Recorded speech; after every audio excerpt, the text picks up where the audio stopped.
Hello friends, मैं हूं अनुराग। और ये बात बहुत ही कम लोगों को पता है कि 2014 में माइक्रोसॉफ्ट सुंदर पिचाई को अपना तीसरा सीईओ बनाना चाहता था। अब इवन दो उस समय तो पिचाई पहले से इस कंपनी में काम कर रहे थे, चांसेस बहुत ज़्यादा था कि वो माइक्रोसॉफ्ट का ये ऑफर मंजूर कर लें। क्यों, आखिर क्यों? खुद सुंदर पिचाई को अकेले गूगल इतना पसंद नहीं था जितना कि शायद माइक्रोसॉफ्ट। यहाँ तक कि अब उनका एक खुद का दोस्त गूगल ज्वाइन करना चाहता था, तब सुंदर पिचाई ने उन्हें गूगल कंपनी ज्वाइन ना करने के लिए कन्विंस कर दिया। पर इतना सब कुछ जानने के बावजूद फिर भी गूगल ने क्यों सुंदर पिचाई को रोकने के लिए हर साल 370 करोड़ रुपए के स्टॉक्स देने का वादा किया।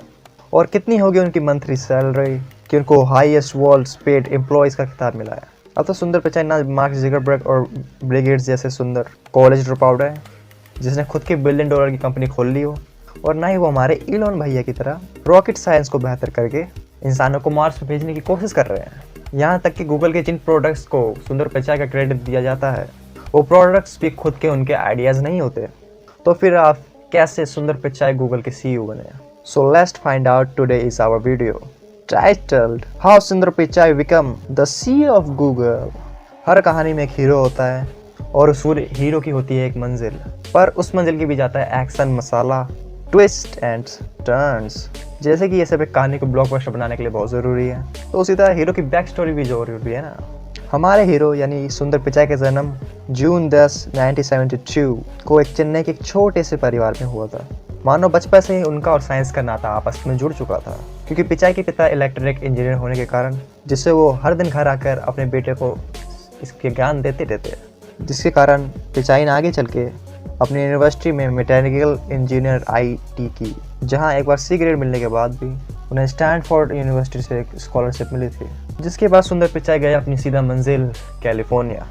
पिचाई ने US में अपने मास्टर्स और MBA कंप्लीट करके नौकरी करनी शुरू कर दी और उन्हें कुछ समय तक अप्रैल मटीरियल्स मैकेंसी एंड कंपनी नामक मैनेजमेंट फर्म में काम किया था।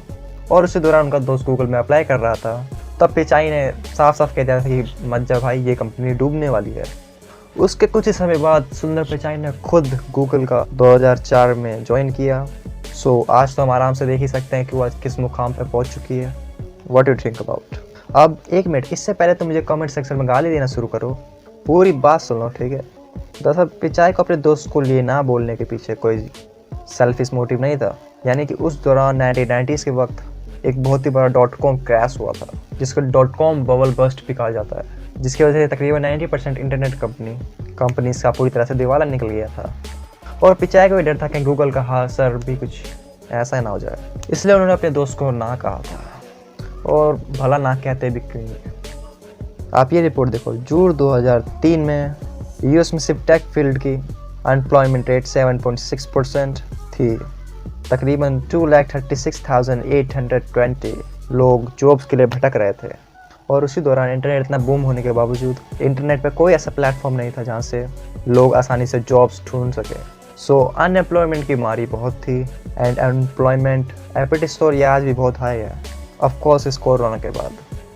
But coming back on the topic, तो चलिए जानते पिचाई का गूगल में क्या क्या कॉन्ट्रीब्यूशन था और जिस वजह से उन्हें CEO की पोजीशन मिली है।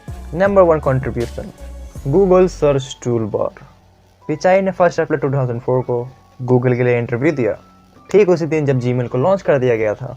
ऑब्वियसली वो इंटरव्यू में सिलेक्ट हो गए और सिलेक्ट होते ही उन्हें गूगल के उस समय सबसे मेजर प्रोजेक्ट, वो डेवलपमेंट प्रोजेक्ट था गूगल सर्च टूल बार।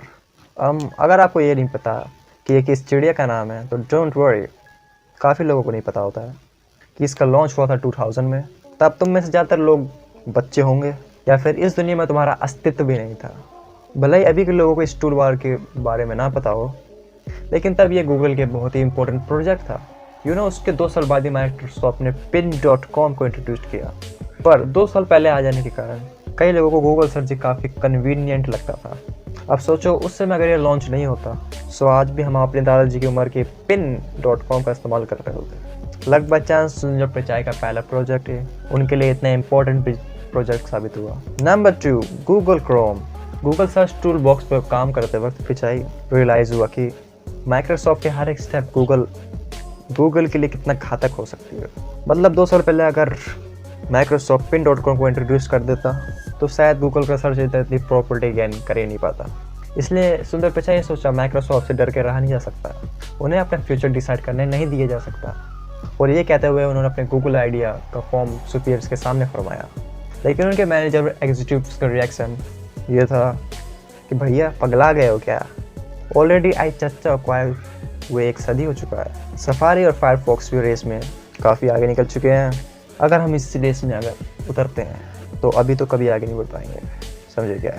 तब फिर पिचाई को मिला 2 दिन का सहारा, यानी कि गूगल में सिर्फ 2 ही ऐसे लोग थे जिनको सुंदर पिचाई का आइडिया पसंद आया था और वो उसे सर्च करना चाहते थे। और वो और कोई नहीं, खुद गूगल के फाउंडर लैरी पेज और सर्गे ब्रिन। क्योंकि उन्हें पता था गूगल में किसी भी रेस में जीतने का कारण ये नहीं कि वो रेस ट्रैक में सबसे पहले आए थे, बल्कि सर्च इंजन की रेस में वो 8 साल लेट आए थे। मेल सिस्टम के रेट में पूरे 38 ईयर्स लेट आए थे। सो ऑब्वियसली यहाँ पर भी कंपैरिजन हो सकता है। जब वो वीडियो शेयरिंग दुनिया की प्लेटफॉर्म में उतरे थे तब उन्होंने सबसे वेयरेस्ट junior.com को छोड़कर यूट्यूब खरीदा था। SeriWorld.com launched in 1997. YouTube was launched in 2005. तो बेसिकली खुद की सक्सेस को देखते हुए उन्हें ये तो पता था कि ये मैटर नहीं करता फर्स्ट हो या लास्ट, पर ये मैटर करता है कि तुम कितना अच्छा प्रोडक्ट और सर्वर अपने कस्टमर को प्रोवाइड कर सकते हो। फिर उन्होंने सुंदर पिचाई और उनके आइडिया को फ्री सिंगल दे दिया, लेकिन पिचाई इनसे भी 2 कदम आगे थे। उनकी परमिशन मिलने से पहले ही सुंदर पिचाई ने गूगल के कुछ की टारगेट्स डिसाइड कर लिए थे, जिसमें से टारगेट नंबर 1 था creating and the unbeatable UI. Google के यूआई यानी यूजर इंटरफेस पहले से ही लोगों में हिट था, पर गूगल क्रोम के थ्रू वो गूगल के कंपेटिटर्स कंज्यूमर एक्सपीरियंस ज़्यादा स्टोरेज और ज़्यादा सर्वर देना चाहते थे। वो अपने कस्टमरों को एक्सपेक्टेशन पे खड़े उतरना चाहते थे, और ये करना गूगल के लिए ज़्यादा डिफिकल्ट नहीं था, क्योंकि उस समय का बेस्ट ब्राउज़र और इंटरनेट एक्सप्लोरर था। तो उनके सामने तो किसी को भी अगर दे देते तो वो आराम से मान जाते। मैं एप्लीकेशन की बात कर रहा हूँ भाई। सो टारगेट 1 इजीली अजीब हो गया, सो टेक इट इजी। पर अच्छे एंट्री यूजर फेस से काम नहीं बनेगा, ये चीज़ पिचाई को पता थी। उन्हें पता था कि लॉन्ग टर्म सक्सेस के लिए क्रोम को एक ही चीज़ बतानी पड़ेगी, वेल डेवलपर्स फेवरेट। अब यहाँ पर पिचाई ने बहुत ही स्मार्ट चाल चली।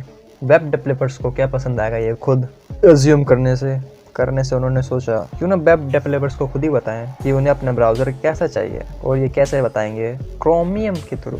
दरअसल क्रोमियम एक ओपन सोर्स वेब ब्राउज़र है जिसे सितंबर 2008 में लॉन्च किया गया था। इसके थ्रू दुनिया भर के web developers Chrome Google inputs के लिए सजेशन देते हैं, और पिचाई की टीम में सबसे अच्छे इम्प्लीमेंट्स को लॉग करते थे, जिसके कारण गूगल काफ़ी स्टेबल और फास्ट बनाता रहता था। अब इस स्पीड को एक अच्छे और स्मार्ट यूआई के साथ कंपेयर करो तो बस ऑब्वियसली रोड के चले आना इंटरनेट एक्सप्लोरर से गूगल क्रोम स्विच होने के लिए लोगों को ज़्यादा समय नहीं लगा। Contribution number 3, Google Drive. Google ने मार्केट में पटाकर 2006 में फोड़ दिया था Google Docs, Google PDF, Google Ads, Google Sheets को लॉन्च करके।